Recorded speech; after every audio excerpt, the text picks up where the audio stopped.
Imagine, if you will, many decades ago, Takara released the Diaclone line, and with it came a whole bunch of transforming robots with little pilots battling against a Wodoros empire, and everything was in a crazy sci-fi nature, of almost a Sentai kind of quality to it.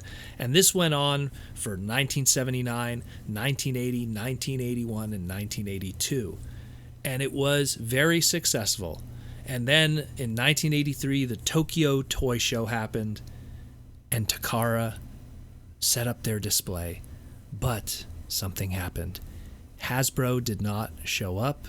And in this alternate timeline, we have, many years later, Diaclone Revive, or Diaclone Revival.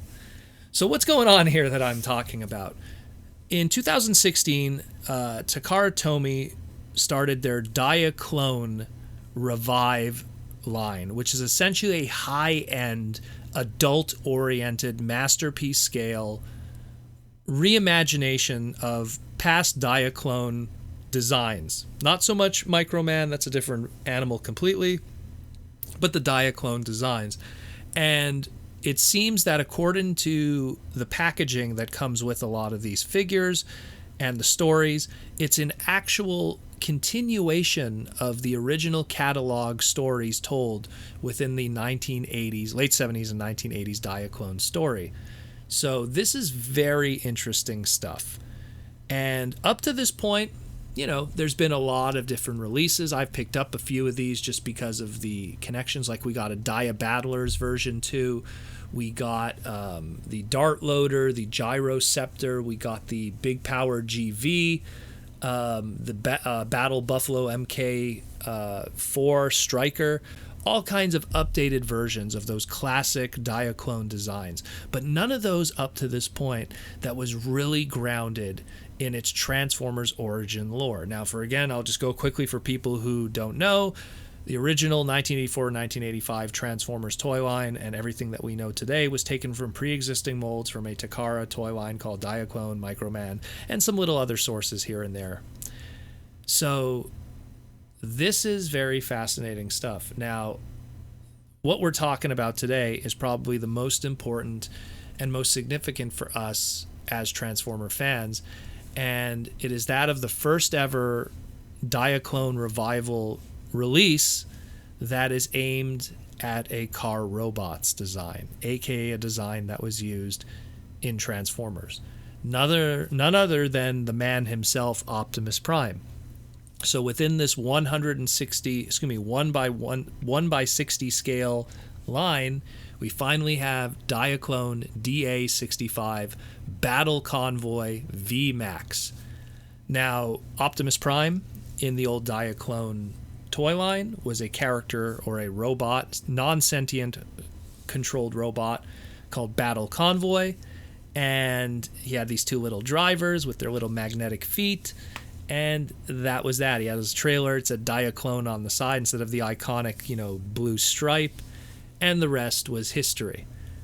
Now, this one here, being an updated version, and not just an updated version, but a powered-up version, the VMAX version of Battle Convoy, continuing the story that was told all those years ago in 1981, 1982. So we get a little bit of a peek into what's going to be going on with the future with this, and it looks absolutely gorgeous. And considering that you look at this and you know that this is the updated, upgraded version of Convoy, if you will, is even more exciting when you just see everything that's going on. Now, there's different listings online that tell you what you get exactly. So, there's conflicting information because there's these beautiful images, and some of these images do not reflect what you actually get with it because they're just trying to show the compatibility and how you could really build up these gigantic play sets and little worlds for your Diaclone drivers, or as they're dubbed here in the new continuity, Dianauts, that could just live in these organic worlds that you create. Now, from what we can confirm, 100% from both listings online, from Japanese sources, and the images, is you get the Diaclone front cab, which makes the Battle Convoy, aka Optimus Prime.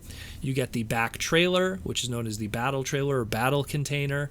And then, of course, you get some Diaclone drivers, 2 of them, specifically called Dia Troopers in this case. And in traditional history, the battle container opens up to make the trailer battle base, comes with a little roller equivalency, like an updated roller, and it just looks amazing. Now, as it comes to the extra parts, here's the full set content list. So you have the container itself, which is the trailer. You got the Battle Convoy figure A and B. A is the more truck setting, and B is it could also triple change into a helicopter thing. You got the maintenance deck. You got the command vehicle, which is what's going to be roller. You got 2 extra guns. You got the Bullet Core A, Bullet Core B, extra deck pieces, console A, console B, console C, so you can make like this little computer area bay for your characters.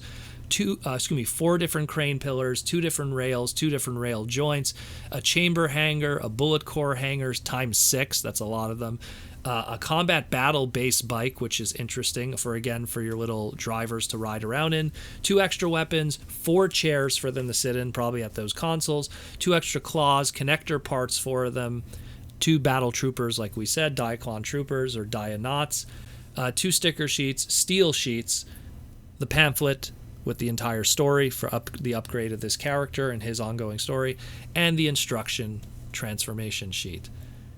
Looks amazing. Looks amazing. Very exciting stuff that's going on here. Now, the big question is what is this scaled at and what is it worth? How much is this going to run us? Now, this is a 1/60 scale.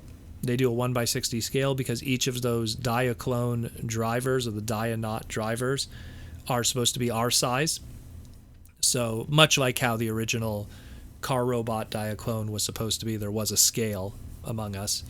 And these little drivers with their magnetic feet that they still have, like all they did back in the day, and they're way more articulated than the originals. This is going to run us essentially masterpiece prices, more specifically that upper echelon of masterpiece prices, because this is an adult-oriented collectible aimed at older late 1970s and early 80s fans. The price currently right now ranges between, depending on where you're pre-ordering from, there's different Japanese sources and some American sources, it'll run you 25,000 yen to about 28,000 yen. So between about, I would want to estimate, $300 to, let's say, $350. Depending on where you go, you could be saving $50. So very interesting stuff. If it sounds too expensive to you, but you are interested, the good news is this was been announced extremely early, and the planned pre-order close date is going to be that of February 2021. So you have a good chunk of months, quite a few months, almost half a year to save up for this. So if you put $50 aside every month, you'll be more than able to afford this. I don't want to encourage people to spend money on something they can't afford or they don't want, but this is a very exciting and important piece in Transformers lore, and getting a true updated version of it is very fascinating to see.